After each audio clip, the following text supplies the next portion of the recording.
Assalomu alaykum. Ikkinchi modul. Ikkinchi darsimizga xush kelibsiz. Bu darsda siz bilan Notion Page Layouts mavzusini ko'rib chiqamiz. Demak, Notion Page Layouts nima? Asosiy e'tibor beradigan narsamiz bu yerda layout hisoblanadi, ya'ni joylashtirish tartibi, joylashuv maketi, ya'ni joylashtirish tartibi deb nomlasa ham bo'ladi. Bu nima? Notion Page'ni ichini qanaqa qilib joylashtirish mumkin, qanaqa qilib tartibga keltirish mumkin, uni qanaqa qilib dizayn qilish mumkinligini birma-bir ko'rib chiqamiz. Bu ko'proq amaliy bo'lganligi uchun mana bu Notion Pro umumiy kursimiz haqida ma'lumotlardan iborat umumiy misol tariqasida tayyorlangan page hisoblanadi. Buni hozir sizlar bilan layout funksiyasidan maksimal darajada foydalangan holda buni dizaynlarini birma-bir qilib chiqamiz. Demak, biza birinchi narsa qiladigan narsamiz sizlar bilan cover qo'yish oldin ham ko'rib chiqamiz. Bu yerga cover qo'yib olamiz. Xo'p, Notion Pro cover. Mana. Hop, zagruzka qoladi. Yopib qo'ysak ham bo'ladi. Hop, zagruzkaga hozirroq kutib turamiz. Bu yerda ko'rishingiz mumkin, Notion Pro'da umumiy taklif qiladigan taklifi, nomi, kursda nomi yozilgan modullari, umumiy kursda vazifalar, kursda ishlatilgan kerakli ma'lumotlar, Notion logosi va yana kursda umumiy taklifi.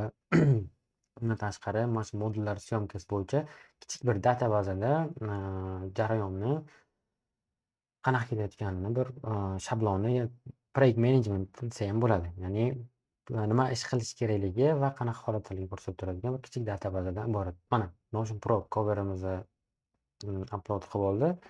Mana bu coverni ham Notionni hop, undan foydalansak, mana shunga turganda. Endi bizga qarang, e'tibor berishingiz kerak, mana bu joyda o'rtada joylashgan. Bu yerda ham, mana bu yerda ham joy bor. Hozir biza Notion layout nima qilib chiqamiz, buni full width qilamiz mana bu. Umumiy anaqaga joylashadi. Endi Notion Pro bizaga modullar joylashgan mana. Control qilishimiz uchun mana bu joyda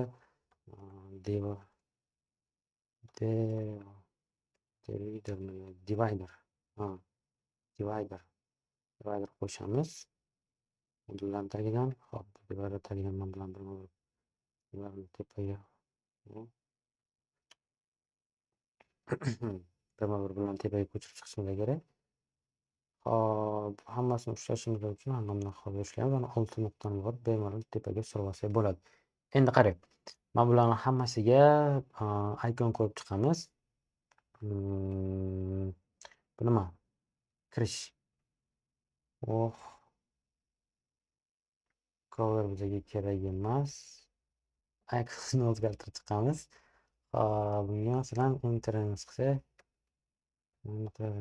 kirish bo'yicha bor ekan. Open qilsak, buni qilib qo'yamiz. Bunaqa ochiladigan mavzu. Asosiy funksiyalar. Bunga main yozsak-chi, main yo'q, target. Mana buni qo'yamiz. Murakkab funksiyalar. Bunga qanaqadir qiyin hard. Qaytamiz. 4-modul. Bunga icon, samaradorlik. Qo'yamiz tasdiqlantirib elektronikaga. Bularni alohida dizayn qilib oldik. Endi biza qarang. Notion'da kolumnlar orqali pageda layoutini o'zgartirishingiz mumkin. Endi mana vazifalarni olamizda qanaqa qilamiz buni? Layoutni ko'rishingiz mumkin. Mana shu qarang. Vazifalar bu bitta blokda vazifalarning tagida mana shu birlashtirib yozib chiqilgan anaqa deyiladi. Bullet pointlarni mana shu bir chiziqcha orqali birlashtirib yozib chiqilgan. Buni mana 6 nuqtali joydan ushlaymiz. Bu qarang. Mana shu modullar blokini mana o'ng qismida, chap qismida qo'shsangiz bo'ladi yoki o'ng qismida. O'ng qismida qo'shamiz. Hamma holda paydo bo'ladi. Endi mana buni o'z holiga qaytaramiz. Bularning hammasini yana tepaga suramiz. Xo'p, bizga ham bunaqa joylashdi. Lekin men buni bunaqa qilmoqchi emasman. Bu yanada ixchamroq, chiroyliroq joylashtirish uchun boshqa narsa qilamiz. Mana bu modullarni to'g'ri qilib toggle list qilamiz. Mana toggle list bo'ldi. Toggle list bo'lgandan keyin ular hammasini endi bizga divider kerak emas. o'zi tushib qoldi. Mana shoshmasdan ushlaymiz. Modullarni ichiga tiqamiz. Endi yopsak, mana kiradigan bo'ladi. Endi mana buni mana bu yerdan qo'ysak bo'ladi. Mana oradagi bitta joyni yo'qotib yuborsak, tepaga suriladi mana modullar. Endi mana buni rangini ham o'zgartirib qo'ysak bo'ladi. Qanaqa qilib? Yashil qilib qo'yamiz. Orqa fonni yoniga. Mana endi vazifalar alohida bu yerga ko'chdi. Ikkinchi kolumnda joylashdi. Bu yerda masalan sanani qo'yamiz, ya'ni vazifalarimiz bajarishimiz kerak bo'lgan narsani. Masalan, sana bilan yozaylik. January tashlaymiz nechinchi? 15-chi. Bunday qilib 2025 deb qo'ysak, mana Wednesday, chorshanba kuni keladigan chorshanba kuni belgilangan. Mana bu ichiga kirib, boshqa kunni ham belgilab, unga end date esa xohlasangiz vaqtini ham belgilab qo'yishingiz bo'ladi. Lekin biz ya'ni chorshanba kunigacha bajarish kerak bo'lgan vazifalarni bu yerga kiritib o'tdik. Endi bularni ham mana bunaqa chiziqcha bilan yozsak xunuk bo'ladi. Bularni ham alohida birma-bir bullet point qilishda maslahat beraman. Bularni ham birma-bir bullet point qo'yamiz. Bunday qilsak, qo'yga qaytaramiz. Hammasini o'chirib boshqatdan yozsak, bullet point bo'ladi. Qo'yish o'zgarib ketib qoldi. Endi yana qolgan ma'lumotlarni ham xuddi shu tarzda joylashtirib borsa bo'ladi. Mana bularni ham kerakli ma'lumotlarni ham bu yerdan ushlab olamiz hammasini. Ularni ham tepaga ko'chiramiz. Kerakli ma'lumotlarni rangini masalan ko'kda qo'yamiz. Yo'q, hammasini emas.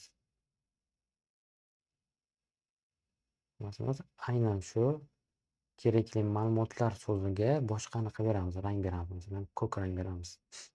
Mana bular ko'k rangga joylashdi. Mana bular esa ham ko'rishingiz mumkin mention yoki linklardan iborat. Mana bular esa xo'p. Boz qilib qo'ysak, menimcha yetarli. Endi mana bu joyda ham vazifalarimiz qanaqadir alohida bilinmay qoldi. Bularga ham masalan buni orqa rangini qizil qilib qo'yamiz. Yaxshi e'tibor tortishi uchun. Vazifalarni esa ularga alohida rang berib, ularning orqasini alohida kulrang holatga keltiramiz. Mana bunaqa chiroyli holatga kelishi mumkin. Endi qarang. Notion Pro va Notion Proning asosiy taklifi bu yerda mana Notion logosi bor. Buni ham yana ikkinchi qatorga kolumnga qo'shamiz. Mana bu yerga olib qo'shamiz. Qo'shdik. Mana rasmni, mana Raspberry mana bu holatda o'zgartirib katta kichik qilsangiz bo'ladi. Biz buni ozroq kichik holatga keltirib, mana bu so'zimizni ham aynan shu yerga kiritib yuboramiz. Bold olamiz va buni Notion boshqa bir yana funksiyasidan foydalanib, to'g'ri enter qilib buni kotib olamiz. Kursimizning asosiy taklifini. Endi mana bu joydan menimcha kursimizning asosiy taklifini o'chirib yuborsak ham bo'ladi. Ko'rishingiz mumkin. Mana buni yana ozroq katta qilsak, bizga chiroyliroq ketishi mumkin. Endi mana bizda databaza bor. Xohlasak buni ham nima qilsak bo'ladi? Kichikroq, mana shu kolumn holatiga kichikroq, yanada ixchamroq holatiga keltirib olishimiz mumkin. Buni qanday qilamiz? Bizga masalan buni ikkita kolumnga birinchi ajratib olishimiz mumkin yoki umuman ajratmasdan ham kolumnga o'z databazani ruchnoy holatda 6 ta anaqasidan ushlagan holda olib borsak, kolumnga bo'lib olishimiz mumkin. Endi nima qilamiz? Darslarni syomka qilish jarayoni deymizda. Buni headline 2 ga qo'yib olamiz va buni mana bu yerdan tiqamiz va bizga yana nima kelishi mumkin? Yangiliklar deylik yo bonuslar deymiz. Bonuslar. Bonuslar bilan ochamiz. Bu bonuslarni mana bu yerdan hop surib yangi kolumn qilib qo'shib olamiz. Mana ko'rdik. Bizga yangi kolumnga bonuslar qo'shildi. Hop. Tepa qismidagi qatorni hop, qaytaga qaytaramiz. Mana endi buni ham mana qo'shib mumkin. Bonuslarni tagiga qo'shishimiz mumkin yoki darslar syomka qilish kolumniga qo'shishimiz mumkin. Qo'shsak mana kichkina bo'ldi. Ana. Buni hatto mana bu o'rtasidan ushlab, razmerni o'zgartirib katta kichik qilsak bo'ladi. Bizga mana shunday kattaroq turgani yaxshi. Endi bonuslarni ham mana bu qo'limizda headline 3 ga qo'yib olib, rangini yashil holatga keltiramiz. Endi bu yerda number listdan foydalanamiz. Number list xohlasangiz raqam bosib nuqta bossangiz chiqadi. Buni oldinda asliga ko'rib chiqishlarga aytganim yoki mana bu yerdan slash bosib number list tanlaymiz. Birinchi masalan bonus kunni to'g'ri rejalashtirish. Ikkinchi pulni samarali boshqarish. Bu joyda shablon deb qo'yamiz va shablon bo'lganini tekstini o'zini qorada va bolddan o'chirib qo'yamiz. Mana shablon. Uchinchisi masalan yana PM bo'yicha, Project Management bo'yicha 3-shablonida bo'ladi va bularni masalan bold qilib mana buni orqa qismini greyda qilib greyda mana shuni yaxshi bo'lar ekan. Bularni orqa qismini o'ylab tashsa yaxshi bo'ladi menimcha. Shu nuqtani bosib backgroundini sarg'ish qilamiz. Mana aka. Xo'p, mana buni ham mana bu yerga ko'chirsa bo'lar ekan. Tabelni ham mana kiritamiz. Bonusni mana bu joyga saqlab qolamiz. Bularni ham bonusni ichiga kiritishimiz kerak bo'ladi.